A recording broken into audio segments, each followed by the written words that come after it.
Welcome, everyone. It's so nice to have you here on a very hot, sultry London night. We are being joined on Zoom by a large audience. I understand Mexico City, places in Europe, Japan, all over. So welcome to all of you. I see some new faces in the crowd tonight, and it's lovely to have you here. The London Ballet Circle is delighted that you've joined us.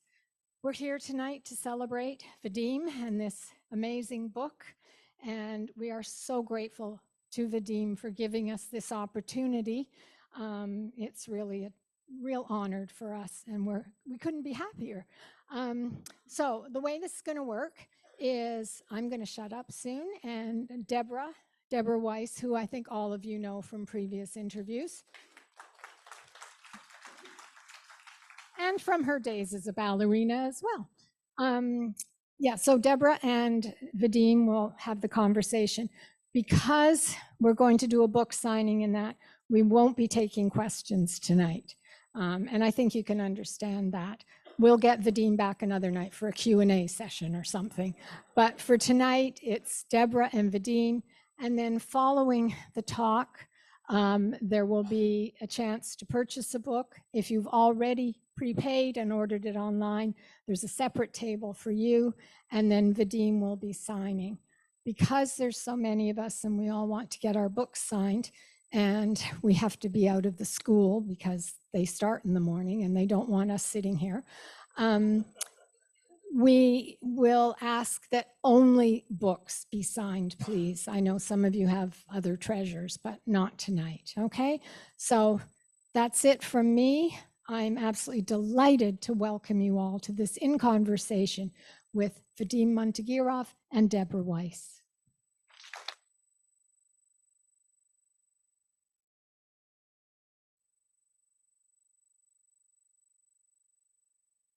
One. Hi, is that working? Yeah. Brilliant. First of all, I just want to say, if you haven't read it, you must read it. It is the most fantastic read, and it's taken me a mere 3 days to read it.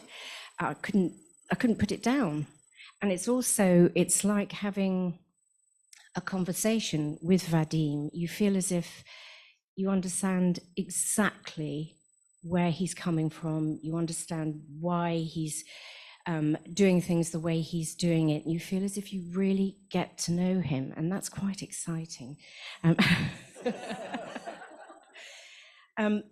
So, right. The first thing I want to ask you is, she says, is about your early start in life and where you were born, and that you go into it in some detail in the book, but it's clear that you have the most wonderful relationship with your parents, and that you had a very great childhood growing up where you did. So tell us a little bit about that. Well, I think all my life I was being very, very close to my parents, and things never changed. Even if I spend lots of time with them, I don't get bored, and I don't want to leave to another country. So always I wanted to stay with them. And when I turned 10 years old, I had to go to Perm Ballet School, and that's kind of the first time I experienced separation from my parents. And in the beginning, I thought it was going to be very, very easy, because I thought my sister was already in Perm Ballet School, and I thought, well, it's something I have to do. So they sent me to school to a different city, because I was born in Chelyabinsk, and I had to go to Perm Ballet School, which is about 10 hours on train, overnight train. But I had to stay in a boarding school, sharing a room with 3 other boys, and seeing my parents maybe in a month's time or 2 months' time.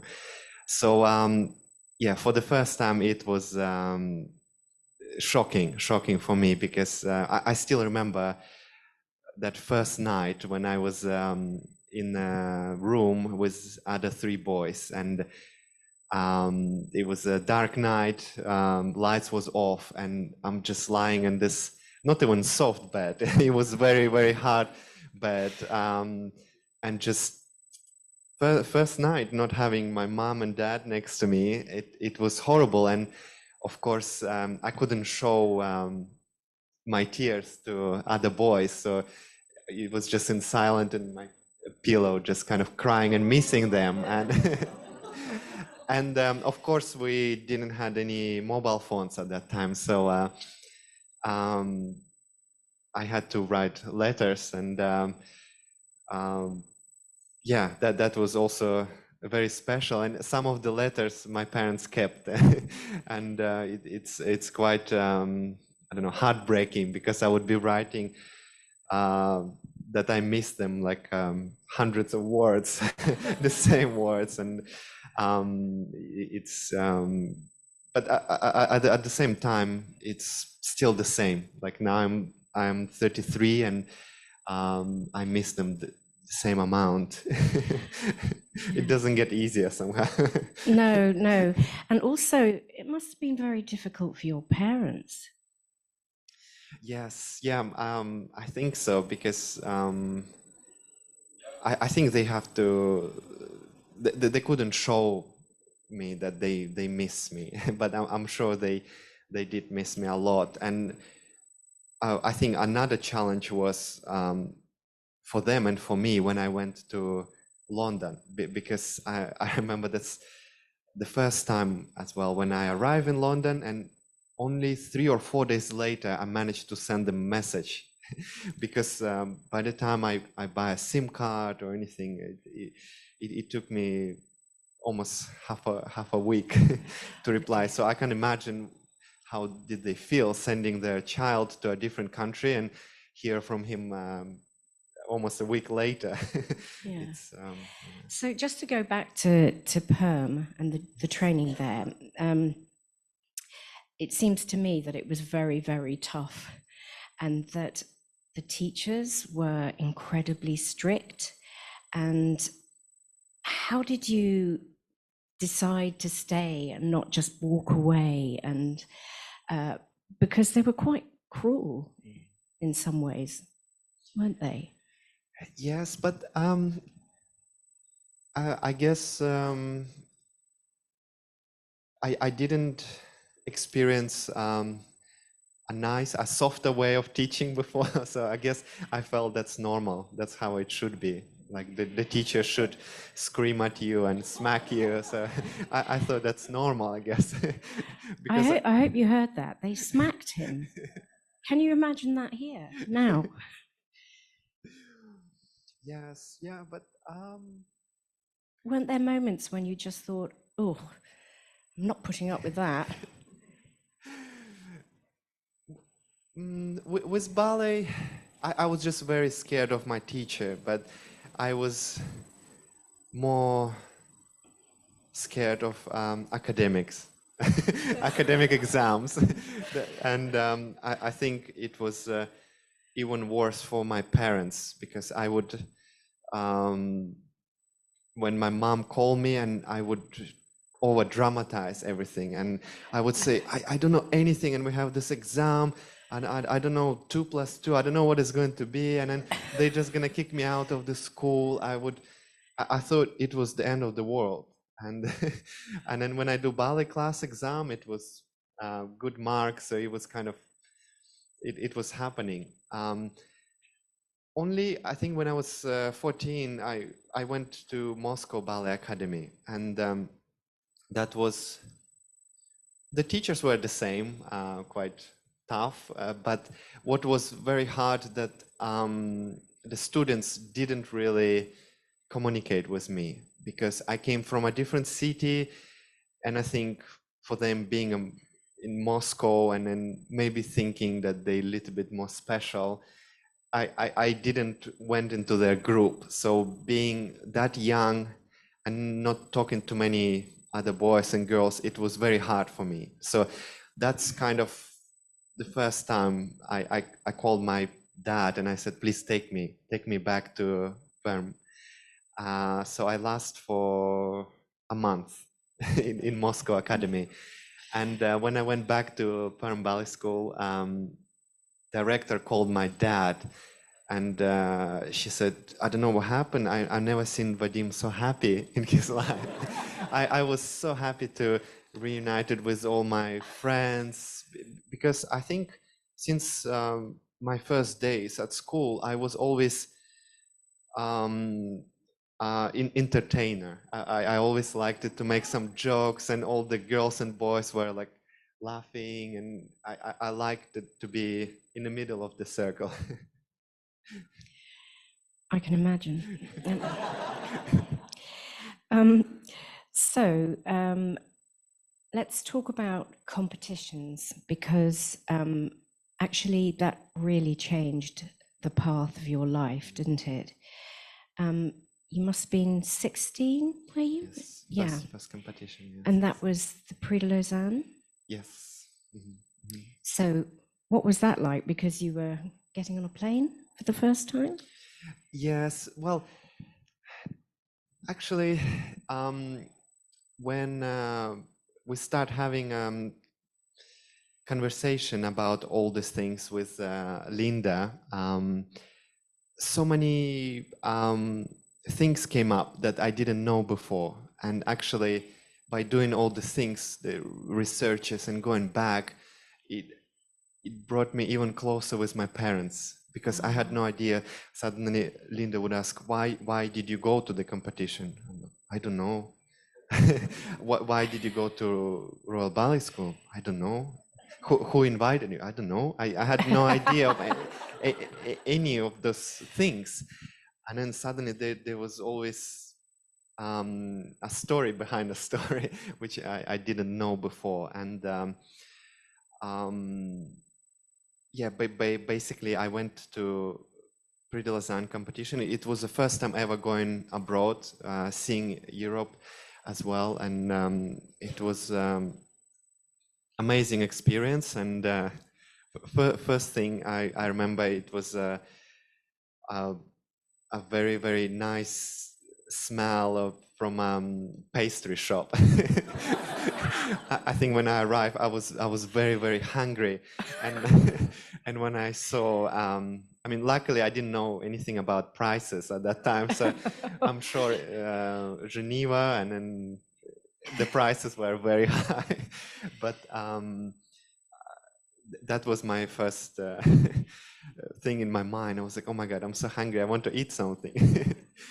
And when competitions start, it was actually quite stressful because I couldn't speak any English. And another thing I experienced was contemporary dance because it wasn't just about classical doing solos. Suddenly we had improvisation class, contemporary improvisation class, something that I never done before. And they would give you a theme. For example, imagine there is a Juliet standing on top of the balcony and then do something for her. And because I couldn't speak any English and I was very shy, all, I don't know, 30 boys went already, and then they've done everything. Everyone, whatever you could imagine, being a cat or a robber, and then suddenly when I was last competitor, they're starting to do something, I was like, I don't have any ideas. So I remember I start with Don Q variation. That's all I remember, and I was like, okay, I'll try it. And then I start suddenly doing Don Q variation in a contemporary class, and I don't know what the judges were thinking about me, but it was quite stressful. And also another thing, it was first time I experienced rake. When the stage was raked, it wasn't flat, and it was very, very difficult as well. And of course, when you at 16 suddenly going out of your comfort zone, you start feeling pressure. And my teacher was very tough. And then my solo didn't go as it was planned, and he was quite upset about that. Oh. But there was a happy ending. Yes, yeah. So what happened? Well, I won a second prize, a silver medal, and I managed. Well, I had a. I could choose almost any schools around the world to try and study for a year, and I think because Sergei Polunin was there at that time, and he was the only person who could speak Russian, and he actually was telling me that the Royal Ballet School is really nice and everyone very lovely here, so maybe try and sign for it. So because I had this conversation with him, I had the Royal Ballet School in my mind. So I remember I wrote, I think, Vaganova Academy, I think Stuttgart in Germany, and the Royal Ballet School. So it was 3 schools I wrote, and then in the end, I went to Royal Ballet School. So well, hey. So that was a huge change for you. And I think we need to make it clear that Vadim didn't speak a word of English when he arrived here at school. You carry on now and say how nerve-wracking that was. Well, I think it was kind of same experience as first time going to Perm Ballet School. I thought it's going to be amazing and it's going to be very easy. And of course, one of the reasons I came here in the beginning, it was just get out of Russia, because the boarding school was, to me, was quite horrible. I thought the conditions was very bad, and I thought going to England, it would be something amazing. So unfortunately, at that time, I had no idea about Royal Ballet history, because at school in Russia, we would learn about Russian history of ballet. So I had no idea who is Margot Fonteyn, and yes, I still remember one of my first days. I was in a foyer over there, and David Peden asked me, "Do you know who is this woman there on the picture?" And I was like, "I don't know. Maybe it's director of ballet school." And it was Margot Fonteyn. So it was quite embarrassing, but at the same time, we didn't had any classes, history classes about that. So that was the first reason to come here. And then it wasn't easy, because the technique, the way of teaching here is very different compared to Russian way, and it was very hard. It was hard for me to adjust, and first few months, I remember I was calling my parents and again crying that please take me back, and my dad was like, "No, it's not gonna happen again." So you stay, and then things will be fine later. And again, at that time, because I couldn't speak any English, it almost felt like I was on my own here, and then no one is looking after me. But actually, in the end of the day, everyone was looking after me, and Galen's talk was absolutely amazing, and everyone was really, really looking after me. I didn't know. They would tell me something, but I had no idea. What do they want from me? But maybe they were asking how I am. But you also made friends with Benjamin Eller. Yes. And yes. he looked after you. He looked after me. And you got into a kind of conversation in sign language. Yes. Yeah, I remember because he was in a Prix de Lausanne competition, and I saw him because he's got very dark hair, very dark eyebrows as well. And when I went to London to Wolf House at Barnes Court, we were sharing room together. And when I opened the door, I saw him there, and I was like, oh, and then I couldn't say anything else. And then that was basically me saying that I remember you from Prix de Lausanne. I was like, oh. And then since then, we kind of just, I don't know, sign language, and then half English, half Russian. And he was so helpful to me. It was amazing because I had no idea. I couldn't buy a SIM card. I couldn't go to a supermarket, and he was looking after me. That's wonderful.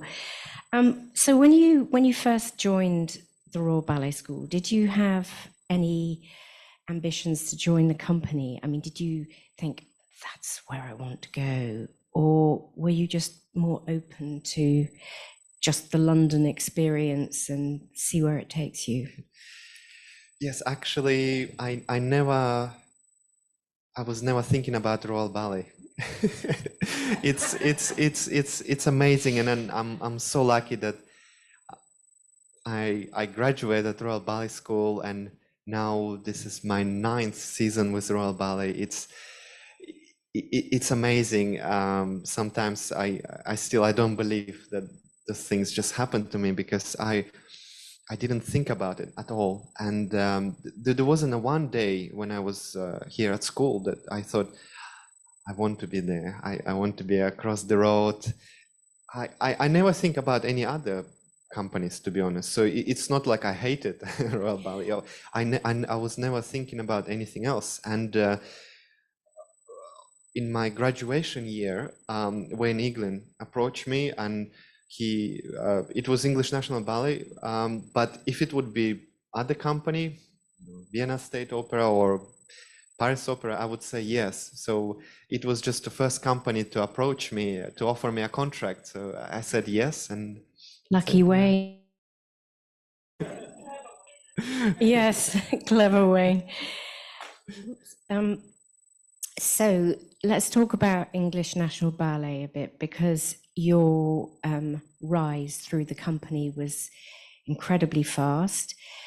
You formed this great partnership with Daria Klimentova, and it brought you along, and it revitalized her career, and you became known as this sort of Fontaine-Nureyev type partnership. So tell me a bit about that.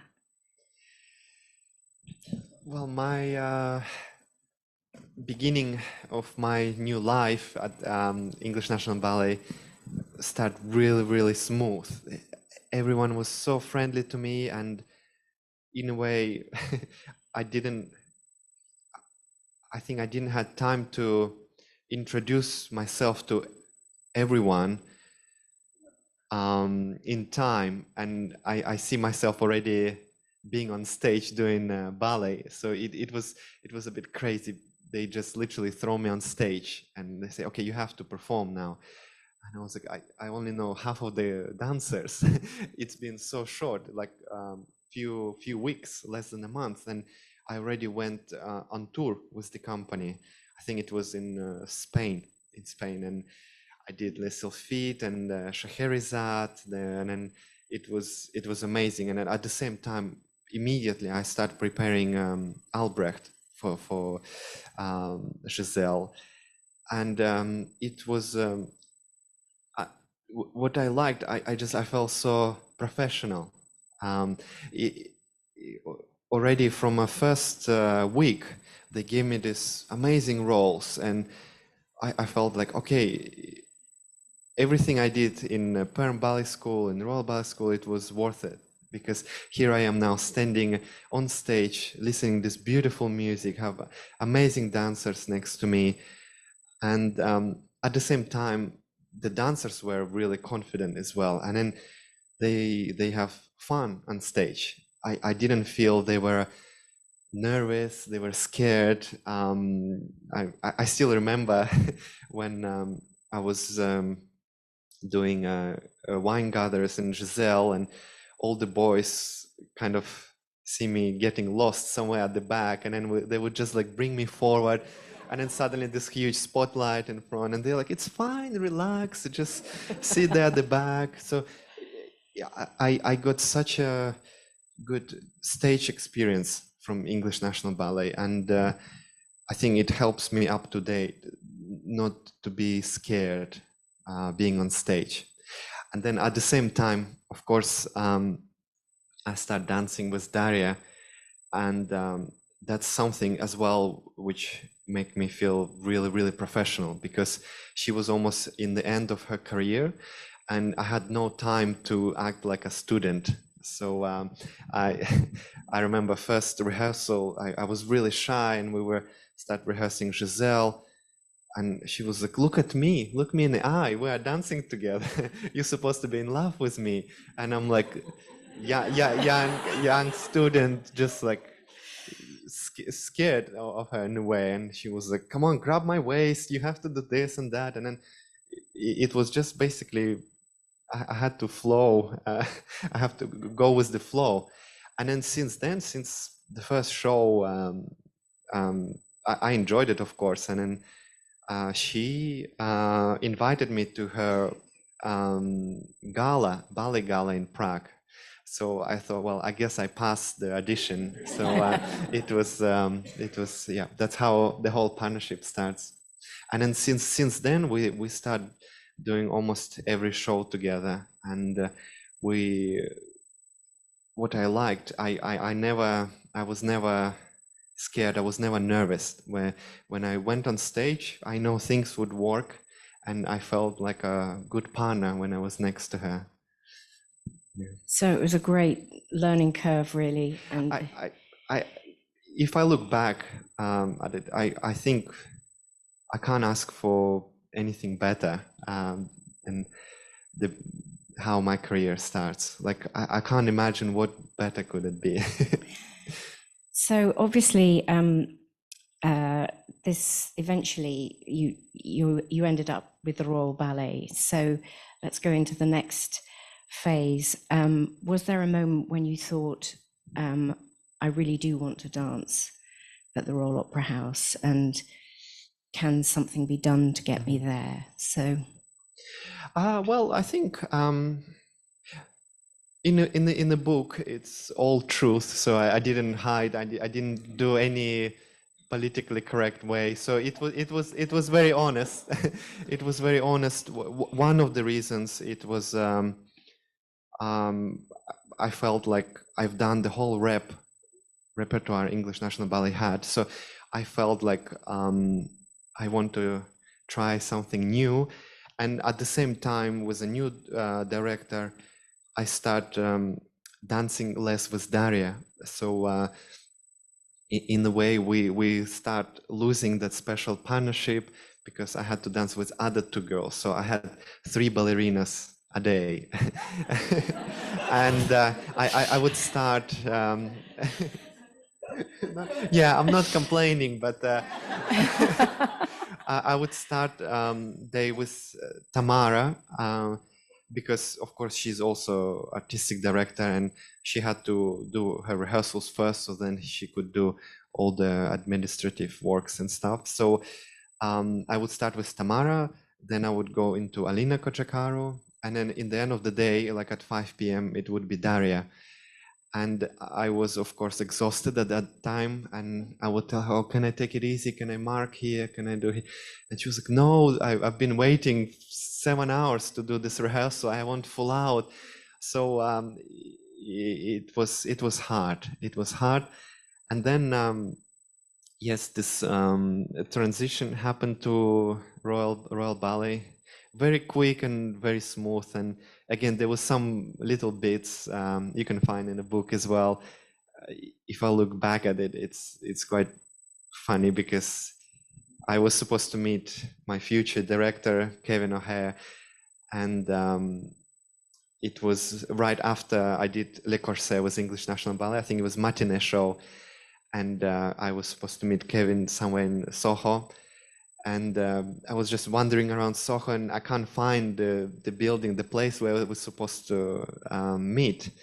And I remember texting, saying, "Oh, maybe we can meet next day or tomorrow or something like that." So I was very relaxed. But if I think about it, it's my future director, and it's again, I think it's a luck. Like maybe I wasn't realizing it's amazing Royal Ballet, Royal Opera House, and there is a director who's maybe will offer you a contract, and I didn't even think about it. I was very relaxed somehow. I didn't feel the pressure, and maybe that helped. You also said that you needed a sat nav to find your way around the building when you first started, which I think is very funny. I've got a few little notes here. There's a quote in your book, and it says, "You're not an athlete, so you must not look like a cupboard," which I think is fantastic, meaning not too like that. So, and you talk about your weight and being very aware of your body and what you can cope with, what makes you move more easily. So tell me a bit about that, because certainly when I was dancing, there was none of that sort of understanding about how your body, what your body needs. Well, I think luckily throughout my whole career, I've been always very busy, and I never had a need to do some extra work like Pilates. And so I would always spend hours and hours in a studio, and I think it helped me to maintain my back, my knee muscles. I always tried, I wanted to have 6 packs or bigger shoulders, but after working on it for 2 months, after 3 days, everything was gone. So I kind of, I don't know, give up with that. But yes, it's, again, I'm learning something new every season, because when I joined Royal Ballet, I remember when I started experiencing, for example, Kenneth Macmillan ballets, when I did Manon first time, I nearly broke my neck because I suddenly started doing those crazy lifts I've never done in my life. I got used to lift the girl just in front of me, and suddenly she's sitting on my neck and I have to lift her somehow. And that's after doing 10 solos. So I remember always having lots of neck spasm, back spasm. So over the years, I learned that I do have to do extra, I don't know, upper body here and there, but you have to find that good balance, because if you do too much, you can injure yourself. So it's kind of to find a perfect balance. You also said in the book that you've never counted the music, which I think is fantastic, because obviously you feel it. But many dancers do count, don't they? So what is it that makes you feel you really don't need to do that? Well, I think with like a golden classical ballets, I think it's very obvious and it's very, very musical. I would say with new creation, with new work, it becomes harder and harder to blend with the music. Sometimes you have no choice than to count. But for me, it's really off-putting, because if you have a story and you're in love with this ballerina, how can you show audiences that you love her if you go 1, 2, 3, 4, 5, 6, 7, 8, 1, 2? It's really, really hard.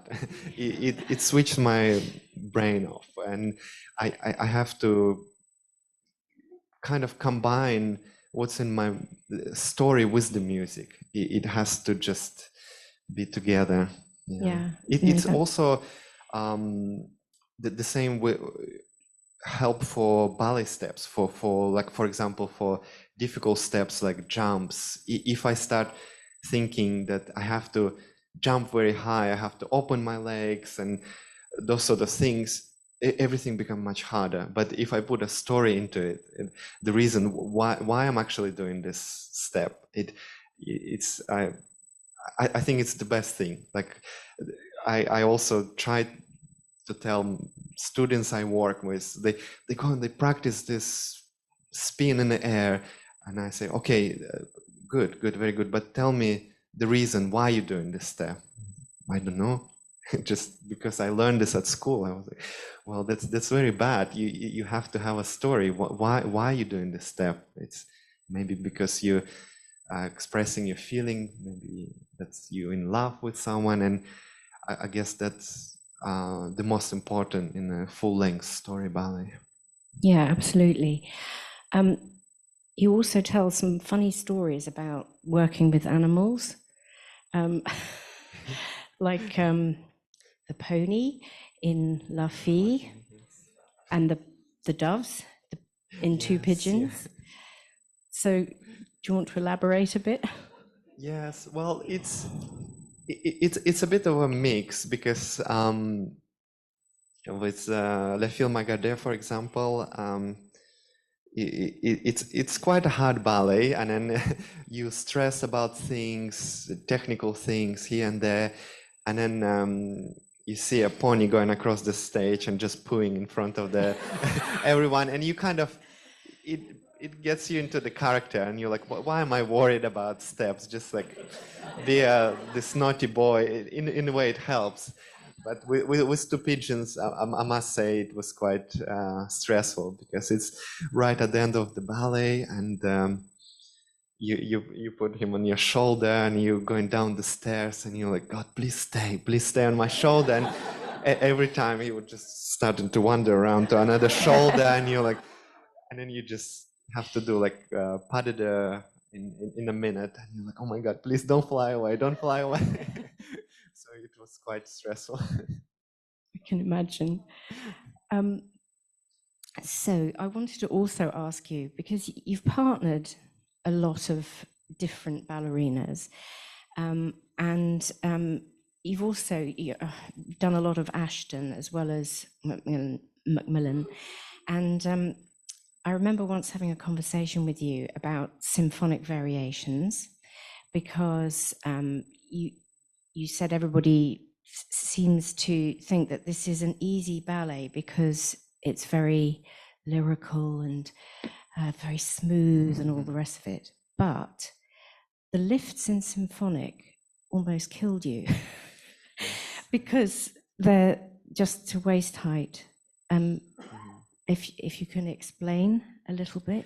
Yes, I think it's still one of the hardest ballet I ever done. It's only like 18 minutes or something, but it's. I think that's the first time I experienced. I think it's Ashton signature lifts when you just hold the girl halfway, and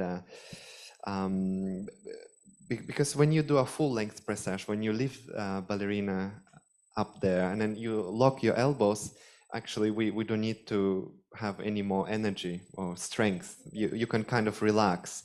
The hardest bit is it's the going up there, and then when you have to hold ballerina halfway, you can't relax. There is constant tension.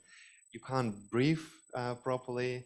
So I remember doing that smooth adagio in the middle of the piece, where ballerina kind of floating and she doesn't touch the floor, just tiny, and then you just hold her halfway through. And when we finish that pas de deux, I remember I do like a little pas de bras and extend my arm, and I could see my arm was purple because the whole blood went there. And next time I put lots of makeup on. So I had to cover and then show that everything is easy.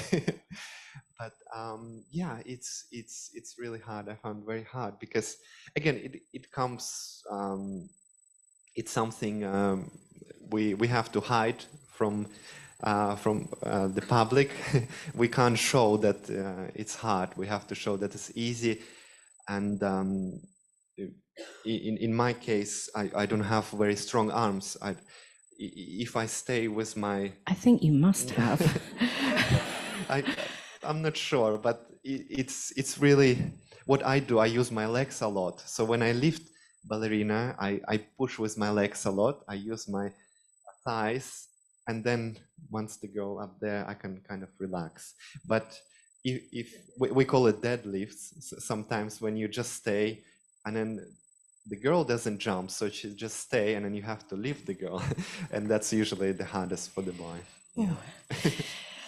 Right. So tell me a little bit about working with people like Anthony Dowell on Month in the Country and Winter Dreams with Irek. Apparently he worked you so hard that you actually fell flat on your face in rehearsal. Yes. Well, with Anthony, actually, I rehearsed with him yesterday. He came to studio yesterday to rehearse Month in the Country, because at the end of the week we're going to Japan, and I'm performing Month with Laura Marrera. So he came to rehearse, and yeah, he's just so lovely, and he's really nice, and everything he says, it just makes sense, all his corrections. And he was like, stop being too classical. You have a character shoes on, just walk like a normal boy and have fun. It's a Russian story. Why me, English person, telling you how to act like Russian? So it was funny. But yeah, at the same time, when I was at school, I managed to work with him a little bit on the Dream ballet, but unfortunately I was injured, so I didn't perform in the end. But yeah, sometimes he comes to Opera House, and everything he says, everyone just trying to like a sponge, it's like all the corrections and advices. And with Irek, of course, he's very different compared to me. He's very bravura man, very very Bolshoi, I would say, Bolshoi style. So in Winter Dream Ballet, which was choreographed on him as well, that's another amazing thing, to work with someone who is from original cast, the things being created on them. So with Irek as well, he was pushing me out of my comfort zone, because he was like, you're very beautiful, elegant, you're like a prince, but here, you know, you soldier, you have to do all these jumps. And he said, I don't care if you fall down on the floor, as long as you go for it, as long as you do 200%. And on a stage call, I went and I did 200%, and I fell down and I was rolling, and he was like, I love it. That's what I want. I thought he will be upset, and then they will tell me off, and then he ran in the wings, and he was like, I love it. That's what I want. That's exactly what I want. Excellent. There's also a huge section on the pandemic and how you coped with that. I'm conscious of the time. So one thing I wanted to ask you about the pandemic is that it gave you an opportunity to coach and teach, which maybe had come sooner than you were expecting. Mm-hmm. And you've decided you really like it. Yes. I started teaching very early. I think at age 20, it was like my first attempt teaching, and of course that's thanks to Daria, because she's got her summer master classes in Prague. And since then, almost every year, I've been working with students and dancers as well, and I like it, because I also learn something for myself, because sometimes I say, push your right side, and then I get back to studio and I was like, why am I not doing myself this thing? So all these corrections, it also applies to me. And of course, when I see that I help someone, that something I said, it worked, and then the dancer looked better, it makes me happy. And I guess that's what you need to be as a teacher. It shouldn't be about yourself.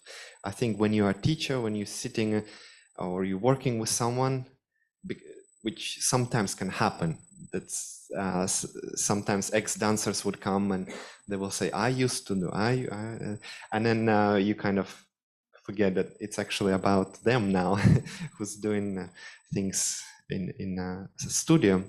So I think it's very important that it's not about you anymore. Just try to pass your knowledge to the new generation. Yeah. That's wonderful. In the book, you also talk about being stressed and a sort of lack of confidence, which might sound absolutely incredible that he wouldn't be confident, but you're very, very self-critical, and sometimes you don't sleep at night because you feel you need to get better. Do you think that stems from your early days in Perm, where they were very, very strict and constantly telling you, you're not good enough, you're not good enough? Is that part of it? Well, I guess it's very individual, because that's how I see myself. So when I do something, variation or something, and I looked at it and I think, okay, I can do it better. But for some people, they will think, actually, it was very good. Why are you not sleeping for a whole week? I would be so happy to do what you do. And it's the same for other dancers. Last week we were in Hong Kong with Marianella, and we both had a few little things which we thought could be done better. And for me, what Marianella did, it's absolutely perfect. And she was quite upset about it.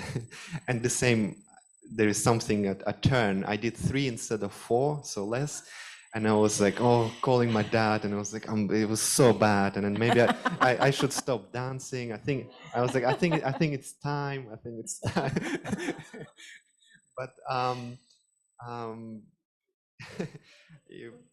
I guess sometimes what's also hard, it's because I can't say that I'm always confident and I don't get nervous, I don't get stressed. There were some patches that I would get so nervous.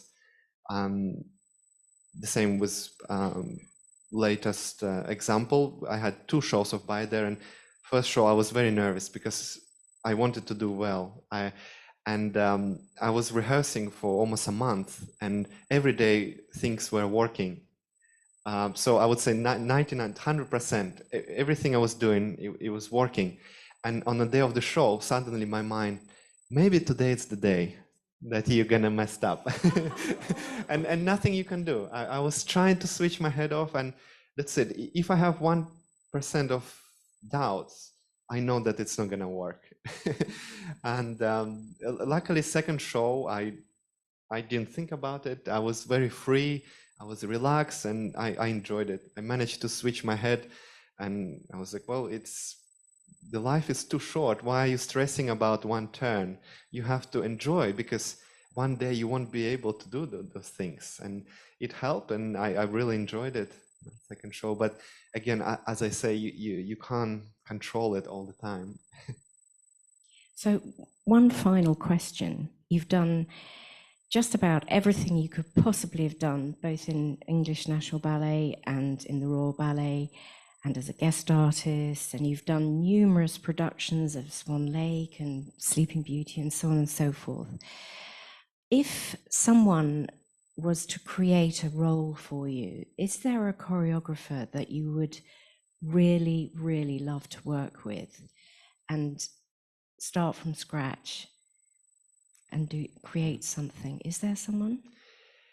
Well, actually, I don't think I have a particular name, but it was always on my mind that I wish someone would want to create something on me. It doesn't matter if it's classical or neoclassical ballet, but I always wanted to inspire someone. I wanted to inspire a choreographer. You inspire all of us, I can tell you. But there is some things are maybe will happen in a year or 2 years. Maybe some projects we are discussing that maybe there is choreographer here and there would like to choreograph something on me. So that would be very nice. And because most of the time choreographer will come up with, okay, I have this story and I need dancers to put them in, and then I would love to do this ballet. But it was never like, okay, you are a good dancer, you inspire me, and I want to choreograph something on you. And I would love to, yeah. So maybe one day someone will approach but they better hurry up, yes. otherwise No, I'm sure they will. I'm sure they will. I think probably we should conclude now because of everything. But isn't he just fantastic? No. Thank you.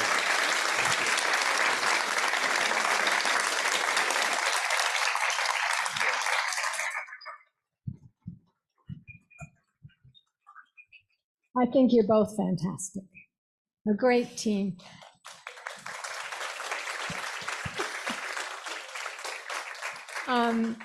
This has been phenomenal. We've had a little taster of the book, and you're now going to get a chance to get a copy of the book, or several, as you wish.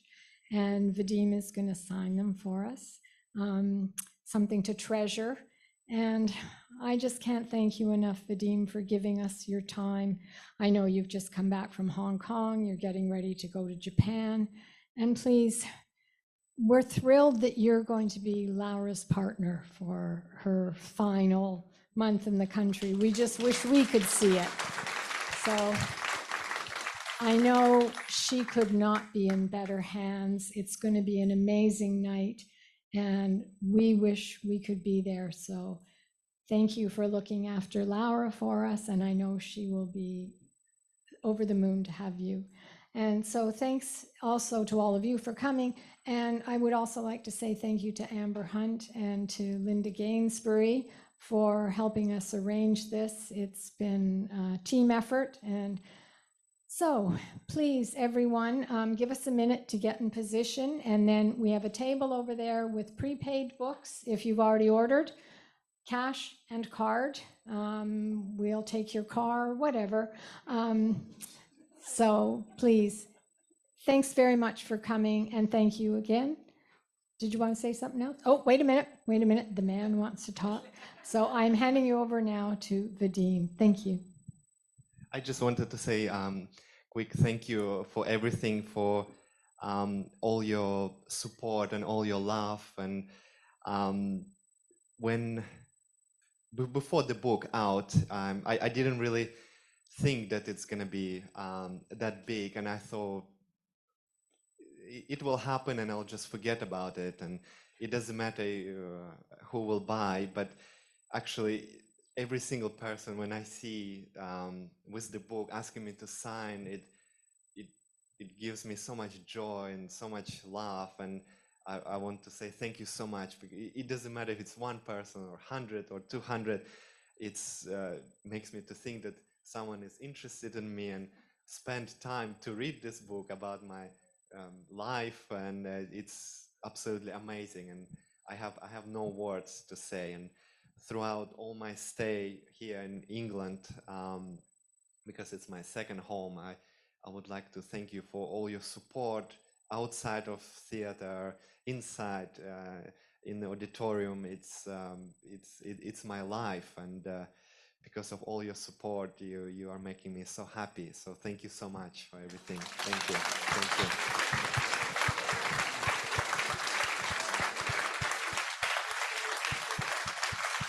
you.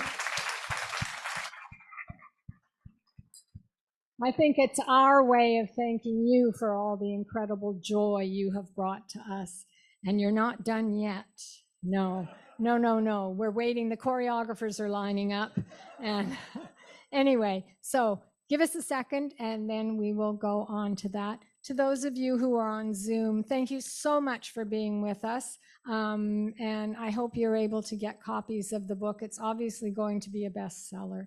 And thank you so much for joining us, and we'll see you at the next one. We have some things in mind for July, August, September. Can't tell you yet because we're not quite firmed up, but stay tuned. So thank you, Deborah. Thank you, Vadim. And good night to those of you on Zoom.